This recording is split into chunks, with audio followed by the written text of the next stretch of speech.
Hi hello friends, welcome back to my channel. ಎಲ್ಲರೂ ಹೇಗಿದ್ದೀರಾ? I hope ಎಲ್ಲರೂ ಚೆನ್ನಾಗಿದ್ದೀರಾ ಅಂತ ಅನ್ಕೊಳ್ತೀನಿ. ಹಾಗೆ ಇವತ್ತಿನ ವ್ಲಾಗ್ ಶುರು ಮಾಡ್ತಾ ಇದ್ದೀನಿ ಫ್ರೆಂಡ್ಸ್. ಆಗಲೇ ಆಫ್ಟರ್ನೂನ್ ಆಗಿದೆ, ಸೊ ಮಧ್ಯಾಹ್ನದ ಅಡುಗೆ ಶುರು ಮಾಡ್ತಾ ಇದ್ದೀನಿ. ಮಧ್ಯಾಹ್ನದ ವ್ಲಾಗ್ನ ಹಾಗೆ ನಿಮ್ಮ ಜೊತೆ ಶೇರ್ ಮಾಡ್ಕೊಳ್ತಾ ಹೋಗ್ತೀನಿ ಫ್ರೆಂಡ್ಸ್. ಹಾಗೆ ಫ್ರೆಂಡ್ಸ್, ಇವಾಗ ತಾನೇ ಕಿಚನ್ ಬಂದಿದ್ದೀನಿ. ಸೊ ಈಗ ಅಡುಗೆ ಶುರು ಮಾಡ್ಕೊಳ್ತೀನಿ. ಏನಂತ ಹೇಳಿದರೆ, ಮೊಳಕೆ ಕಾಳಿನ ಸಾಂಬಾರು ಮಾಡೋಣ ಇವತ್ತು ಅಂತ ಹೇಳ್ಬಿಟ್ಟು. ಮೊಳಕೆ ಕಾಳು ಕಟ್ಟಿದ್ದೆ ನೆನ್ನೆನೆ ನಾನು. ಸೊ ಮೊಳಕೆ ಎಲ್ಲ ಚೆನ್ನಾಗಿ ಬಂದಿದೆ. ಇವಾಗ ನಾನು ಇನ್ನೂ ಓಪನ್ ಮಾಡಿಲ್ಲ, ಅದನ್ನು ಗಂಟು ತೆಗೆದಿಲ್ಲ ಮೊಳಕೆ ಕಟ್ಟಿರೋದು. ಹಾಗೆ ಮಿಕ್ಸಿ ಜಾರಲ್ಲಿ ನಾನು ತೆಂಗಿನಕಾಯಿ ಎಲ್ಲ ರುಬ್ಕೊಳ್ಳೋಣ, ಸ್ವಲ್ಪ ಮಸಾಲೆ ಪದಾರ್ಥಗಳು ಅಂತ ಹೇಳ್ಬಿಟ್ಟು ಎಲ್ಲನೂ ಮಿಕ್ಸಿ ಜಾರಲ್ಲಿ ಕೂಡ ಹಾಕ್ಕೊಂಡಿದ್ದೀನಿ. ಜೊತೆಗೆ ಒಂದೆರಡು ಈರುಳ್ಳಿ ಹಚ್ಕೊಳ್ಬೇಕು ಮಸಾಲೆ ಮೊಳಕೆ ಕಾಳು ಸಾಂಬಾರಿಗೆ. ತುಂಬ ಚೆನ್ನಾಗಿರುತ್ತೆ ಮೊಳಕೆ ಕಾಳು ಸಾಂಬಾರು. ಅದರಲ್ಲೂ ಈ ವೆದರ್ಗೆ ಸ್ವಲ್ಪ ಮಸಾಲೆ ಹಾಕಿ ಮಾಡ್ತೀವಲ್ವ, ತುಂಬ ಚೆನ್ನಾಗಿರುತ್ತೆ. ಹಾಗೆ ಚಳಿಗೆ ಬಿಸಿ ಬಿಸಿ ಮೊಳಕೆ ಕಾಳು ಸಾಂಬಾರು, ಮುದ್ದೆ, ರೈಸು ತುಂಬ ಚೆನ್ನಾಗಿರುತ್ತೆ. ಹಾಗಾಗಿ ಮಸಾಲೆ ಎಲ್ಲ ರುಬ್ಕೊಂಬಿಡೋಣ ಅಂತ ಹೇಳ್ಬಿಟ್ಟು ಈರುಳ್ಳಿ ಹಚ್ಕೊಳ್ತಾ ಇದ್ದೀನಿ. ಹೊರ್ಗಡೆ ಅಂತೂ ಫ್ರೆಂಡ್ಸ್ ಹೆಂಗಿದೆ ಅಂದರೆ, ಮಳೆ ಅಂತೂ ಸಿಕ್ಕಾಬಿಟ್ಟೆ ಬರ್ತಾನೆ ಇದೆ. ಹಾಗೆ ಫಂಕ್ಷನ್ ಕೂಡ ಇದೆ ನನಗೆ, ಇನ್ನೊಂದು 2-3 ಡೇಸಲ್ಲಿ ಮದುವೆ ಎಲ್ಲ ಇದೆ. ಸೊ ಮದುವೆಗೂ ಕೂಡ ಹೋಗ್ಲಿಕ್ಕೆ ನಾನೆಲ್ಲ ರೆಡಿ ಮಾಡ್ಕೊಳ್ಬೇಕು. ಸ್ಯಾರಿ ಎಲ್ಲ ಸ್ಟಿಚಿಗೆ ಕೊಟ್ಟಿದ್ದೀನಿ, ಅವ್ರು ಇನ್ನೂ ಸ್ಟಿಚಿಂಗ್ ಕೊಟ್ಟಿಲ್ಲ. ನಾನು ಅವರಿಗೆ ಟೈಲರ್ಗೆ ಇವತ್ತೇ ಕೊಡಿ ಅಂತ ಹೇಳಿದೆ. ಸೊ ಅವ್ರು ಕೊಡ್ತೀನಿ ಅಂತ ಹೇಳಿದ್ರು. ಇನ್ನೆಲ್ಲ ಕೆಲಸ ಮುಗಿಸ್ಬಿಟ್ಟು ನಾನು ಅಲ್ಲೂ ಕೂಡ ಹೋಗೋದಿದೆ. ಅಷ್ಟರಲ್ಲಿ ಏನಂತ ಹೇಳಿದ್ರೆ, ಹಸ್ಬೆಂಡ್ ಡ್ಯೂಟಿಗೆ ಹೋಗ್ತಾರಲ್ವ, ಅವ್ರಿಗೆ ಬಾಕ್ಸ್ಗೆಲ್ಲ ಕಟ್ಟಬೇಕು. ನನಗೆ ಟೈಮ್ ಆಗಿಬಿಡುತ್ತೆ ಕೆಲಸಗಳು. ಫಸ್ಟ್ ಇದೆಲ್ಲ ಮುಗಿಸ್ಕೊಂಡು ಆಮೇಲೆ ಟೈಲರ್ ಶಾಪಿಗೆ ಹೋದ್ರಾಯ್ತು ಈವ್ನಿಂಗ್ ಅಂತ ಅಂದ್ಕೊಳ್ತಾ ಇದ್ದೀನಿ. ಹಾಗೆ ಫ್ರೆಂಡ್ಸ್, ಕೇಳ್ತಾ ಇದ್ರಿ ಹಾಗೆ ತುಂಬ ಜನ ಏನಂದರೆ, ರೆಗ್ಯುಲರಾಗಿ ವಿಡಿಯೋ ಮಾಡ್ತೀನಿ ಅಂತ ಹೇಳ್ತೀರಾ, ಬಟ್ ಆಮೇಲೆ ಮಾಡೋದಿಲ್ಲ ನೀವು ಅಂತೆಲ್ಲ ಹೇಳ್ಬಿಟ್ಟು. ಇಲ್ಲ ಫ್ರೆಂಡ್ಸ್, ಈ ಸಲ ಖಂಡಿತ ಮಾಡ್ತೀನಿ. ಹಂಗಾಗಿ ನಾನು ವ್ಲಾಗ್ನ ಇನ್ಮೇಲೆ ಕಂಟಿನ್ಯೂಸ್ ಆಗಿ ಶೇರ್ ಮಾಡ್ಕೊಳ್ಳೋಣ ಅಂತ ಅಂದ್ಕೊಳ್ತಾ ಇದ್ದೀನಿ. ಮಧ್ಯ ಕೆಲವೊಂದಷ್ಟು ಬ್ಯುಸಿ ಇದ್ದಿದ್ದರಿಂದ ನನಗೆ ಏನಂತ ಹೇಳಿದ್ರೆ ವಿಡಿಯೋನ ಅಪ್ಲೋಡ್ ಮಾಡಲಿಕ್ಕಾಗಲಿಲ್ಲ. ಸೊ ಇನ್ಮೇಲಾದರೂ ನಾನು ರೆಗ್ಯುಲರಾಗಿ ಹಾಕಬೇಕು ಅಂತ ಅಂದ್ಕೊಳ್ತಾ ಇದ್ದೀನಿ. ಇನ್ನೇನು ಸಾಂಬಾರಿಗೆ ನಾನು ಖಾರ ರುಬ್ಕೊಳ್ಳೋದಕ್ಕೆ ಎಲ್ಲ ಮಸಾಲೆ ರೆಡಿ ಮಾಡ್ಕೊಂಡಿದ್ದಾಯಿತು, ಮತ್ತು ಈರುಳ್ಳಿ ಕೂಡ ಹಚ್ಕೊಂಡಿದ್ದಾಯಿತು. ಹಾಗಾಗಿ ಸ್ಟವ್ ಹಚ್ಬಿಟ್ಟು ಸ್ವಲ್ಪ ಆಯಿಲ್ ಹಾಕಿ ಈರುಳ್ಳಿ ಎಲ್ಲ ಫ್ರೈ ಮಾಡ್ಕೊಳ್ಳೋಣ. ಹಾಗೆ ಮೊಳಕೆ ಕಾಳನ್ನು ಹಾಕಿ ಫ್ರೈ ಮಾಡೋಣ ಅಂತ ಅಂದ್ಬಿಟ್ಟು ಕುಕ್ಕರ್ ಇಟ್ಟಿದ್ದೀನಿ. ನಾನು ಕುಕ್ಕರಲ್ಲೇ ಸಾಂಬಾರು ಮಾಡ್ತಿದ್ದೀನಿ. ನಾನು ಕೆಲವೊಂದು ಸಲ ಏನು ಮಾಡ್ತೀನಿ ಅಂತ ಅಂದರೆ, ಓಪನ್ ಆಗಿ ಮಾಡ್ಕೊಳ್ತೀನಿ. ಇವತ್ತು ಬೇಗ ಆಗಬೇಕು ನನ್ನ ಗಡಿಗೆ ಅಂತ ಹೇಳ್ಬಿಟ್ಟು ಕುಕ್ಕರಲ್ಲೇ ಮಾಡ್ತಿದ್ದೀನಿ. ಹಾಗೆ ಹಸ್ಬೆಂಡ್ ಕೂಡ ಏನಂತ ಹೇಳಿದ್ರೆ, ಸ್ನಾನ ಮಾಡಿ ಅವರು ದೇವ್ರ ಪೂಜೆ ಮಾಡ್ತಾಯಿದ್ದಾರೆ. ನಾನು ಆ್ಯಕ್ಚುಲಿ ಇವತ್ತು ಥರ್ಸ್ಡೇ ಆದ್ರೂ ಪೂಜೆ ಏನು ಮಾಡೋ ಹಂಗಿಲ್ಲ ಅಂತ ಹೇಳ್ಬಿಟ್ಟು ನಾನು ಪೂಜೆ ಏನು ಮಾಡ್ತಿಲ್ಲ. ಸೊ ಅವರೇ ಪೂಜೆ ಮಾಡ್ತಾಯಿದ್ದಾರೆ. ನಾನು ಅವರಿಗೆ ಮನೆಯೆಲ್ಲ ಒರೆಸ್ಕೊಟ್ಬಿಟ್ಟು ಹೀಟ್ರೆಲ್ಲ ಹಾಕಿದೆ. ಇವಾಗ ಸೋಲಾರ್ ನೀರು ಕೂಡ ಕಾಯೋದಿಲ್ಲ, ಮಳೆ ತುಂಬ ಬೀಳ್ತಾನೆ ಇದೆ, ಮೋಡ ಇದೆ, ಬಿಸಿಲಂತೂ ಸ್ವಲ್ಪನೇ ಇಲ್ಲ. ಸೊ ಹಾಗಾಗಿ ಹೀಟ್ರ್ ಹಾಕ್ಬಿಟ್ಟು ನಾನು ಮನೆಯೆಲ್ಲ ಒರೆಸ್ದೆ. ಸೊ ಇವಾಗ ಅವರು ಪೂಜೆ ಮಾಡ್ತಾಯಿದ್ದಾರೆ. ಅವರು ಪೂಜೆ ಎಲ್ಲ ಮುಗಿಸೋ ಅಷ್ಟರಲ್ಲಿ ನಾನು ನನ್ನ ಕೆಲಸಗಳು ಮುಗಿಸ್ಕೊಂಡ್ಬಿಡ್ತೀನಿ. ಆಮೇಲೆ ಏನಂತ ಹೇಳಿದ್ರೆ, ಹೊರಗಡೆ ಹೋಗೋದಿದೆ ಸ್ವಲ್ಪ. ಆಗುತ್ತೋ ಇಲ್ವೋ ಹೊರಗಡೆ ಹೋಗ್ಲಿಕ್ಕೆ, ಅದನ್ನು ಗೊತ್ತಿಲ್ಲ. ಏನಕ್ಕಂತ ಅಂದರೆ, ಕರೆಕ್ಟಾಗಿ ಮಳೆ ಇಟ್ಕೊಂಡ್ಬಿಟ್ರೆ ಅದೇ ಟೈಮ್ಗೆ ಎಲ್ಲೂ ಹೋಗೋದಕ್ಕಾಗಲ್ಲ, ಹಂಗಾಗ್ಬಿಡುತ್ತೆ. ನೆನ್ನೆ ನೈಟು ಏನೋ ಕೆಲಸ ಇದೆ ಹೋಗೋಣ ಅಂದ್ಕೊಂಡ್ವಿ, ನೆನ್ನೆನೂ ಹೋಗ್ಲಿಕ್ಕಾಗಲಿಲ್ಲ. ಏನಂದರೆ ಸೇಮ್ ರೀಸನ್, ಮಳೆನೇ ಬರ್ತಾಯಿತ್ತು. ಹಾಗಾಗಿ ಪೋಸ್ಟ್ಪೋನ್ ಮಾಡಿದ್ವಿ. ಇವಾಗ ನೋಡಿದ್ರೆ ಮತ್ತೆ ಮಳೆ ಬರ್ತಿದೆ. ಅದೇನಾಗುತ್ತೋ, ಹೋಗೋಕ್ಕಾಗುತ್ತೋ ಇಲ್ವೋ, ಸ್ವಲ್ಪ ಕೆಲಸ ಮುಗಿಸ್ಕೊಂಬರೋಣ ಅಂತ. ಹಾಗೆ ನಾನು ಇವತ್ತು ಮೊಳಕೆ ಕಾಳಿನ ಜೊತೆಗೆ ಮೆಂತ್ಯ ಸೊಪ್ಪು ಹಾಕೋಣ ಅಂತ ಹೇಳ್ಬಿಟ್ಟು ಮೆಂತ್ಯ ಸೊಪ್ಪು ಕೂಡ ಇಟ್ಕೊಂಡಿದ್ದೀನಿ. ಅದು ನಾನು ಇನ್ನೂ ಬಿಡಿಸಿಲ್ಲ, ಅದು ಕೂಡ ಬಿಡಿಸ್ಕೋಬೇಕು. ಸೊ ಇವಾಗ ಖಾರದ ಪುಡಿ ಎಲ್ಲ ಹಾಕಿದ್ದಾಯಿತು. ಅದು ಮಸಾಲೆ ರುಬ್ಕೊಂಡ್ಬಿಡ್ತೀನಿ, ಇನ್ನೂ ರುಬ್ಬಿಲ್ಲ ನಾನು, ಅದು ರುಬ್ಕೊಳ್ಬೇಕು. ಅಷ್ಟರಲ್ಲಿ ಈರುಳ್ಳಿ ಮತ್ತು ಏನಂದರೆ ಮೊಳಕೆ ಕಾಳುಗಳು ಹಾಕಿದ್ದೀನಲ್ವ, ಅದನ್ನು ಫ್ರೈ ಮಾಡೋಕ್ಕೆ ಇಟ್ಟಿದ್ದೀನಿ. ಹಂಗೆ ಸ್ವಲ್ಪ ಫ್ರೈ ಆಗ್ತಾಯಿರಲಿ, ಅಷ್ಟರಲ್ಲಿ ರುಬ್ಕೊಬಿಡೋಣ ಅಂತ ಹೇಳಿ. ಹಾಗೆ ರುಬ್ಬಿರೋ ಮಸಾಲೆ ಕೂಡ ಆ್ಯಡ್ ಮಾಡಿದ್ದೀನಿ. ಇವಾಗ ಕನ್ಸಿಸ್ಟೆನ್ಸಿಗೆ ನಮಗೆ ಸಾಂಬಾರು ಎಷ್ಟು ಬೇಕೋ ಅಷ್ಟು ಸ್ವಲ್ಪ ನೀರು ಹಾಕಿಬಿಟ್ಟು ಇವಾಗ ಒಟ್ಟಿಗೆ ಸಾಲ್ಟ್ ಕೂಡ ಹಾಕ್ಬಿಡ್ತೀನಿ. ಬಟ್ ಮೆಂತ್ಯ ಸೊಪ್ಪನ್ನ ನಾನು ಇವಾಗಲೇ ಹಾಕೋದಿಲ್ಲ. ಏನಕ್ಕಂದರೆ ಸೊಪ್ಪು ಗೊತ್ತಲ್ವ ನಿಮಗೆ, ಬೇಗನೆ ಬೆಂದೋಗ್ಬಿಡುತ್ತೆ ಸೊಪ್ಪು. ಹಾಗಾಗಿ ನಾನು ಅದನ್ನು ಲಾಸ್ಟಲ್ಲಿ ಹಾಕ್ಕೊಳ್ತೀನಿ. ಸ್ವಲ್ಪ ಕೊತ್ತಂಬರಿ ಸೊಪ್ಪು ಸಪ್ರೇಟಾಗಿ ಮತ್ತು ಸೊಪ್ಪನ್ನು ಸಪ್ರೇಟಾಗಿ ಹಾಕ್ಕೊಳ್ಳೋಣ ಅಂತ ಹೇಳ್ಬಿಟ್ಟು ಅಷ್ಟರಲ್ಲಿ ಬಿಡಿಸ್ಕೋಬೋದು. ಕುಕ್ಕರ್ ವಿಷಲ್ ಬರೋ ಹಾಗೆ ಕುಕ್ಕರ್ ಮುಚ್ಚಳ ಮುಚ್ಚಿಟ್ಬಿಟ್ಟು ವಿಷಲ್ ಬಡ್ಸೋ ಅಷ್ಟರಲ್ಲಿ ಅಂತ ಹೇಳಿಬಿಟ್ಟು ಇವಾಗ ಕುಕ್ಕರ್ದು ಲಿಡ್ಡನ್ನು ಮುಚ್ಚಿಬಿಟ್ಟು ಅದು ವಿಷಲ್ ಹಾಕಿ ಆಮೇಲೆ ಸೊಪ್ಪನ್ನು ಬಿಡಿಸ್ಕೊತೀನಿ. ಫ್ರೆಂಡ್ಸ್, ಮೆಂತ್ಯ ಸೊಪ್ಪನ್ನು ಹಾಕಿದ್ರಂತೂ ಇನ್ನೂ ತುಂಬ ಒಳ್ಳೆ ಟೇಸ್ಟ್ ಕೊಡುತ್ತೆ ಅಂತಲೇ ಹೇಳ್ಬೋದು. ಮೊದಲೇ ಮೊಳಕೆ ಕಾಳು ಸಾಂಬಾರಿಗೆ ನಾವು ಮಸಾಲೆ ಹಾಕೋದ್ರಿಂದ ನಮಗೆ ಸಾಂಬಾರು ಸ್ಮೆಲ್ ಬಂದು ಒಂಥರ ನಾನ್ ವೆಜ್ ಸ್ಮೆಲ್ ಬರ್ತಾ ಇರುತ್ತೆ. ಹಾಗೆ ಇದಕ್ಕೆ ಮೆಂತ್ಯ ಸೊಪ್ಪನ್ನು ಮೇಲ್ಗಡೆ ಕಟ್ ಮಾಡಿ ಹಾಕಿದ್ರೆ ಹೆಲ್ತಿಗೂ ಒಳ್ಳೆಯದು. ಜೊತೆಗೆ ಸಾಂಬಾರು ಟೇಸ್ಟ್ ಕೂಡ ತುಂಬಾ ಚೆನ್ನಾಗಿರುತ್ತೆ. ಕೆಲವೊಂದು ಸಲ ನಾನು ಏನಾದರೂ ಮೆಂತ್ಯ ಸೊಪ್ಪಿಲ್ಲ ಅಂತ ಹೇಳಿದ್ರೆ ಕೆಲವೊಂದು ಸಲ ಕಸೂರಿ ಮೆಂತ್ಯ ಕೂಡ ಬಳಸ್ತೀನಿ.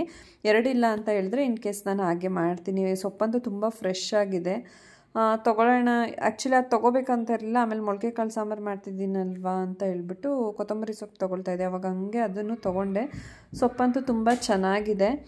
ಜೊತೆಗೆ ಇನ್ನೊಂದು ಚಪಾತಿಗೆಲ್ಲ ಸ್ವಲ್ಪ ಮೆಂತ್ಯ ಸೊಪ್ಪಿಂದೆಲ್ಲ ಹಾಕಿ ಲಟ್ಟಿಸ್ಬಿಟ್ಟು ಕೊಡೋಣ ರೊಟ್ಟಿಗೆ, ಎಲ್ಲದಕ್ಕೂ ತುಂಬ ಚೆನ್ನಾಗಿರುತ್ತೆ. ಅದನ್ನ ಯೂಸ್ ಮಾಡಬೇಕು, ಹೆಲ್ತಿಗೂ ಒಳ್ಳೇದಂತ ಹೇಳ್ಬಿಟ್ಟು ಇನ್ನೊಂದು ಕಟ್ ಯಾವುದಕ್ಕಾದ್ರೂ ಬಳಸ್ಕೊಂಡ್ರೆ ಆಯಿತು ಅಂತ ಹೇಳ್ಬಿಟ್ಟು ಒಂದು ಕಟ್ ಹಾಗೆ ಇಟ್ಟಿದ್ದೀನಿ. ಒಂದು ಕಟ್ಟನ್ನು ಮಾತ್ರ ಇವತ್ತು ಆ್ಯಡ್ ಮಾಡ್ತಾಯಿದ್ದೀನಿ ನಾನು ಮೊಳಕೆ ಕಾಳು ಸಾಂಬಾರಿಗೆ.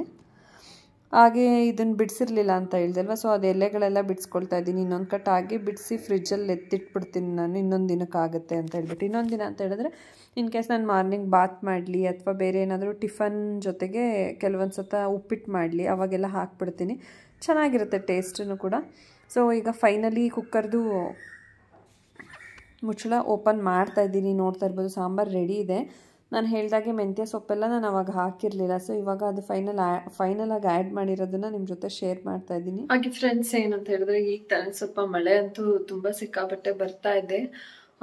ಮಳೆ ಬರ್ತಿದೆಯಲ್ಲ ಅಂದ್ಬಿಟ್ಟು ಹಂಗೆ ಸ್ವಲ್ಪ ಕೆಲಸ ಇತ್ತು, ಹೊರಗಡೆ ಹೋಗ್ಬಿಟ್ಟು ಬಂದ್ವಿ. ಹೊರಗಡೆ ಹೋಗಿದ್ದು ಬಂದು ತಕ್ಷಣ ಸ್ವಲ್ಪ ಪೋಸ್ಟ್ ಆಫೀಸ್ಗೆ ಹೋಗ್ಬೇಕಾಗಿತ್ತು. ಸೊ ಹೋಗಿದ್ದು ಬಂದು ಸಾಂಬಾರೆಲ್ಲ ತೆಗೆದೆ ಮುಚ್ಚಳ ನಾನು ಅಡುಗೆ ಎಲ್ಲ ಮಾಡಿಟ್ಟಿದ್ದೆ ಅಲ್ವಾ ಸಾಂಬಾರು. ಸೊ ಆಗಿದೆ ಅದು, ಮತ್ತು ಅದಕ್ಕೆ ರೈಸ್ ಕೂಡ ಮಾಡಿದ್ದೀನಿ.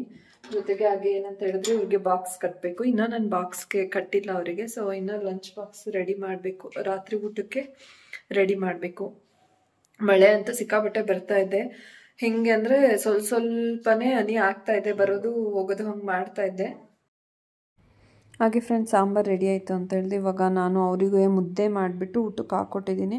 ಸೊ ಅವ್ರದ್ದು ಊಟ ಇನ್ನೇನೋ ಆಗ್ಲಿಕ್ಕೆ ಬಂತು. ನಾನು ಅದಕ್ಕೆ ಇವಾಗ ನಾನು ಊಟ ಮಾಡ್ಕೊಂಬಿಡೋಣ ಅಂತ ಹೇಳ್ಬಿಟ್ಟು ಬಡಿಸ್ಕೊಳ್ತಾ ಇದ್ದೀನಿ. ನಾನು ಮುದ್ದೆ ಸ್ವಲ್ಪನೇ ಆಯಿತು, ಸೊ ಹಾಗಾಗಿ ಅವರಿಗೆ ಹಾಕ್ಕೊಟ್ಬಿಟ್ಟು ನಾನು ರೈಸ್ ಮತ್ತು ಸಾಂಬಾರನ್ನೇ ಊಟ ಮಾಡೋಣ ಅಂತ ಹೇಳ್ಬಿಟ್ಟು ಊಟ ಮಾಡ್ತಾಯಿದ್ದೀನಿ.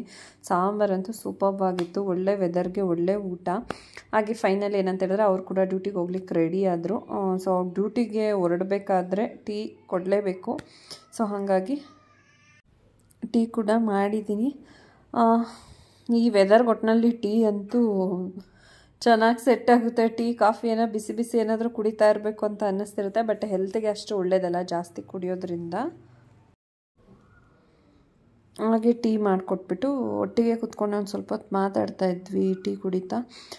ರಮ್ಯಾ ಕೂಡ ಬರ್ತೀನಿ ಅಂತ ಹೇಳಿದ್ಲು. ನಾನು ಅದೇ ಸ್ವಲ್ಪ ಹೊರಗಡೆ ಹೋಗಿದ್ದೆ, ನಾನು ಆ ಟೈಮಲ್ಲಿ ಬರ್ತೀನಿ ಅಂತ, ಆಮೇಲೆ ಇರಲ್ಲ, ಆಮೇಲೆ ಲೇಟಾಗಾದರೂ ಬಾ ಅಂತ ಹೇಳಿದೆ.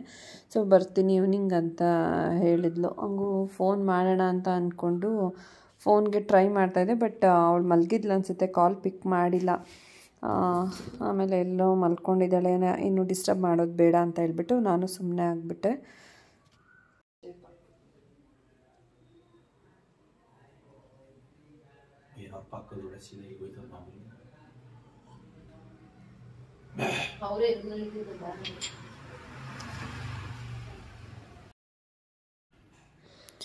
ಹಾಗೆ ಫ್ರೆಂಡ್ಸ್, ಅವ್ರು ಕೂಡ ಇನ್ನೇನೋ ಹೊರಟರು. ಛತ್ರಿ ಈಗ ಹೊರಗಡೆ ತಾನೇ ತೊಗೊಂಡೋಗಿದ್ವಿ, ಅವ್ರು ತೊಗೊಂಡು ಹೋಗ್ಬೇಕಂತ ಕೇಳ್ತಾಯಿದ್ವಿ. ಸೊ ನಾನು ಕೂಡ ಅದನ್ನು ಹೊರಗಡೆ ಇಟ್ಟಿದ್ದೆ. ಹಾಗೆ ಅದನ್ನು ಫೋಲ್ಡ್ ಮಾಡಿಬಿಟ್ಟು ಕೊಡೋಣ ಅಂತ ಹೇಳ್ಬಿಟ್ಟು ಸೊ ಇನ್ನೇನೋ ಹೊರಡೋದಕ್ಕೆ ರೆಡಿ ಆದರು. ಹಾಗೆ ಮಳೆ ಬರ್ತಿದೆಯಾ ಅಂತ ನೋಡ್ತಾ ಇದ್ದೆ, ಮಳೆ ಇನ್ನೂ ಒಂದೊಂದೇ ಹನಿ ಆಗ್ತಾಯಿತ್ತು. ಸೊ ಅವರು ಛತ್ರಿ ಜೊತೆಯಲ್ಲಿದ್ದಂಗೆ ಇರಲೇಬೇಕು ಅವರಿಗೆ. ಸೊ ಹಾಗಾಗಿ ಛತ್ರಿ ಇವಾಗ ತಾನೇ ಹೊರಗಡೆ ತೊಗೊಂಡು ಹೋಗ್ಬಿಟ್ಟಿದ್ವಲ್ಲ, ಸ್ವಲ್ಪ ಮಳೆ ಎಲ್ಲ ಅದ್ರ ಮೇಲೆ ಅನ್ಕಿತ್ತು, ಹಂಗಾಗಿ ಒದ್ರುಬಿಟ್ಟು ಅದು ಫೋಲ್ಡ್ ಮಾಡಿ ಹಾಕ್ಕೊಳ್ತಾ ಇದ್ದಾರೆ. ಹಾಗೆ ಅವ್ರನ್ನ ಕೂಡ ಕಳಿಸ್ಕೊಡೋಣ ಅಂದ್ಬಿಟ್ಟು ಅಲ್ಲೇ ನಿಂತಿದ್ದೀನಿ ನಾನು. ಅವರೆಲ್ಲ ಬ್ಯಾಗೆಲ್ಲ ಎತ್ಕೊಳ್ತಾ ಇದ್ರು.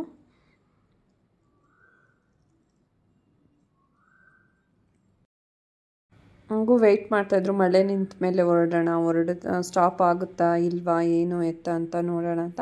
ಬಟ್ ಮಳೆ ಕಡಿಮೆ ಆಗುತ್ತೆ, ಬಟ್ ಏನಂತ ಹೇಳಿದ್ರೆ ಸೋನೆ ಬರ್ತಾನೆ ಇರುತ್ತೆ. ಸೊ ಹಂಗಾಗಿ ಅಯ್ಯೋ ಇದು ಕಡಿಮೆ ಆಗಲ್ಲ, ಅಟ್ಲೀಸ್ಟ್ ಸೋನೆ ಅಂತೂ ಬರ್ತಾನೆ ಇರುತ್ತೆ, ವೆಯ್ಟ್ ಮಾಡೋ ಇನ್ನು ಟೈಮ್ ಆಗುತ್ತೆ ಅಂತ ಹೇಳ್ಬಿಟ್ಟು ಅವರು ಹೊರಟರು. ಇನ್ನು ಮಳೆ ಕಡಿಮೆ ಆಗಲ್ಲ, ಮಳೆ ಕಾಯ್ಕೊಂಡು ಕೂತ್ರೆ ನಿಲ್ಲುತ್ತೆ ಅಂತ ಅಂದ್ಕೊಂಡು ಅಂತ ಹೇಳ್ಬಿಟ್ಟು.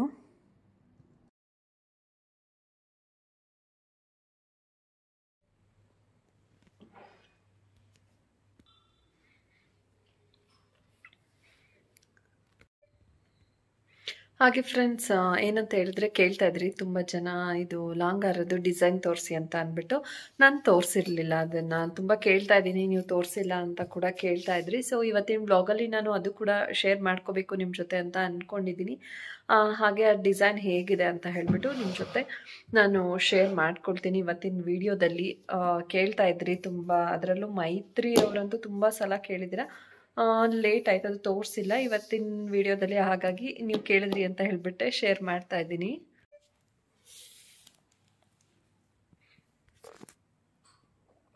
ಆ್ಯಂಟಿಕ್ ಡಿಸೈನ್ ಬರುತ್ತೆ, ಲಾಂಗ್ ಹಾರ ಬಂದು ಈ ರೀತಿ ಇದೆ ಡಿಸೈನು.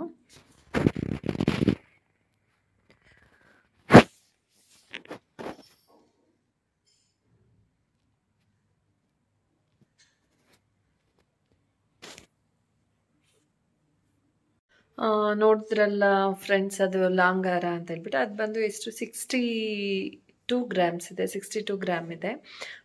ಕೇಳ್ತಿದ್ರಿ ತೋರಿಸಿಲ್ಲ ನೀವು ತೋರಿಸಿ ಅಂತ ಹೇಳ್ಬಿಟ್ಟು. ನಾನು ಲಾಸ್ಟ್ ಟೈಮ್ ಒಂದು ಮದುವೆಗೆ ಹಾಕ್ಕೊಂಡು ಹೋಗಿದ್ದೆ, ಆವಾಗ ನೋಡಿದ್ರಿ. ಸೊ ಅದು ಕೇಳ್ತಾ ಇದ್ರಿ. ಸೊ ಹಾಗಾಗಿ ಇವತ್ತಿನ ವಿಡಿಯೋದಲ್ಲಿ ಅದನ್ನು ಶೇರ್ ಮಾಡ್ಕೊಳ್ಬೇಕು ಅಂತ ಹೇಳಿಬಿಟ್ಟು ಶೇರ್ ಮಾಡಿಕೊಂಡೆ. ಜೊತೆಗೆ ಫ್ರೆಂಡ್ಸ್, ವ್ಲಾಗ್ನ ನೀವು ಕಂಟಿನ್ಯೂ ಆಗಿ ಮಾಡಿ ಅಕ್ಕ, ಮಾಡ್ತಾನೆ ಇಲ್ಲ, ಮಾಡ್ತೀನಿ ಅಂತ ಹೇಳ್ತೀರಾ ಮಾಡಲ್ಲ ಅಂತ. ನಾನು ಮತ್ತೆ ಅದನ್ನೇ ಹೇಳ್ತಾ ಇದ್ದೀನಿ ಇನ್ನೊಂದ್ಸಲ, ಖಂಡಿತ ಇನ್ಮೇಲೆ ರೆಗ್ಯುಲರ್ ಆಗಿ ಮಾಡಲೇಬೇಕು ಅಂತ ನಾನು ಕೂಡ ಅಂದ್ಕೊಂಡಿದ್ದೀನಿ. ಮಧ್ಯೆ ಎಲ್ಲ ಸ್ವಲ್ಪ ಬ್ಯುಸಿ ಇದ್ದೆ, ಆಮೇಲೆ ಹಂಗಾಗಿ ಇವಾಗ ಜೀವ ಕೂಡ ಹಾಸ್ಟೆಲಲ್ಲಿದ್ದಾನೆ. ಅವನು 10th ಮುಗಿದ್ಮೇಲೆ PUಗೆ ಅಡ್ಮಿಷನ್ ಆಯಿತು. ಸೊ ಅವನು ಕೂಡ ಇವಾಗ ಹಾಸ್ಟೆಲಲ್ಲಿದ್ದಾನೆ. ಒಂದು ಕೂಡ ಮಧ್ಯ ಅವನು ಕಳಿಸ್ತಿದ್ದೀನಲ್ಲ ಅಂತ ಎಲ್ಲ ಹೇಳಿ ಸ್ವಲ್ಪ ಬೇಜಾರಲ್ಲಿದ್ದೆ. ಇವಾಗ ರೀಸೆಂಟಾಗಿ ಇನ್ನೂ ಬೇಗ ಶುರು ಮಾಡಬೇಕು ಅಂತ ಅಂದ್ಕೊಂಡಿದ್ದೆ, ಬಟ್ ಆಗಿಲ್ಲ. ನೆನಪಂತೂ ಆಗ್ತಿರ್ತಾನೆ ಅವನ್ನ ತುಂಬ. ಏನಕ್ಕಂದರೆ ಮುಂಚೆ ಎಲ್ಲ ಅಷ್ಟೊಂದು ಬಿಟ್ಟಿರ್ತಾ ಇಲ್ಲ, ನಾನು ಯಾವಾಗಲೂ ಬಿಟ್ಟಿದ್ದಿದ್ದಿಲ್ಲ ಅವನಿಗೆ, ಏನಾದರೂ ಊರಿಗೆ ಹೋದರೆ ಅಷ್ಟೇ. ಬಟ್ ಅವನ್ನ ಬಿಟ್ಟು ಬಂದಮೇಲೆ 1-2 ಡೇಸ್ ಅಳು ಬಂದಿದ್ದೆ, ಸಖತ್ತು ಬಿಟ್ಟು ಬಂದಿದ್ದೀನಿ ಅಂತ. ಅವ್ನು ಹೋಗೋದಕ್ಕಿಂತ ಬಿಟ್ಟು ಬರೋದಕ್ಕಿಂತ ಹೆಚ್ಚಾಗಿ ನನಗೆ ಬಿಡೋದಕ್ಕಿಂತ ಮುಂಚೆನೇ ಜಾಸ್ತಿ ಇದಾಗ್ತಾಯಿತ್ತು. ಹೆಂಗಿರ್ತಾನೋ ಏನೋ, ಯಾವಾಗಲೂ ಇಲ್ಲ ಅಂತ ಹೇಳಿ. ಬಟ್ ಅವನು ಸ್ಟ್ರಾಂಗ್ ಆಗಿದ್ದಾನೆ, ಇಲ್ಲ ಮಮ್ಮಿ ಏನಿಲ್ಲ ನಾನು ಇರ್ತೀನಿ ಅಂತ ಹೇಳ್ಬಿಟ್ಟು. ಸೊ ಅದೆಲ್ಲ ನೋಡಿ ಖುಷಿ ಆಯಿತು, ಇಲ್ಲ ಇರ್ತಾನೆ, ಏನು ತೊಂದರೆ ಇಲ್ಲ ಅಂತ ಹೇಳ್ಬಿಟ್ಟು. ಹಾಗೆ ಫ್ರೆಂಡ್ಸ್ ಹೇಳ್ದಾಗೆ ವ್ಲಾಗ್ನ ಅಪ್ಲೋಡ್ ಖಂಡಿತ ಇನ್ಮೇಲೆ ರೆಗ್ಯುಲರ್ ಆಗಿ ಮಾಡ್ತೀನಿ ಅಂತ ಹೇಳ್ತಾ, ಇವತ್ತಿನ ಬ್ಲಾಗ್ ನಿಮ್ಗೆ ಇಷ್ಟ ಆಗಿದೆ ಅಂತ ಭಾವಿಸ್ತೀನಿ. ನಿಮ್ಗೆ ಸ್ವಲ್ಪನಾದರೂ ಇವತ್ತಿನ ಬ್ಲಾಗ್ ನಿಮಗೆ ಇಷ್ಟ ಆಗಿದ್ರೆ ದಯವಿಟ್ಟು ಲೈಕ್ ಮಾಡೋದನ್ನು ಮರಿಬೇಡಿ. ಹಾಗೆ ಇನ್ನು ಯಾರಾದರೂ ನನ್ನ ಚಾನಲ್ಗೆ ಸಬ್ಸ್ಕ್ರೈಬ್ ಆಗದೆ ವಿಡಿಯೋನ ನೋಡ್ತಾ ಇದ್ರೆ ದಯವಿಟ್ಟು ಸಬ್ಸ್ಕ್ರೈಬ್ ಕೂಡ ಮಾಡ್ಕೊಳ್ಳೋದನ್ನು ಮರಿಬೇಡಿ. Thank you.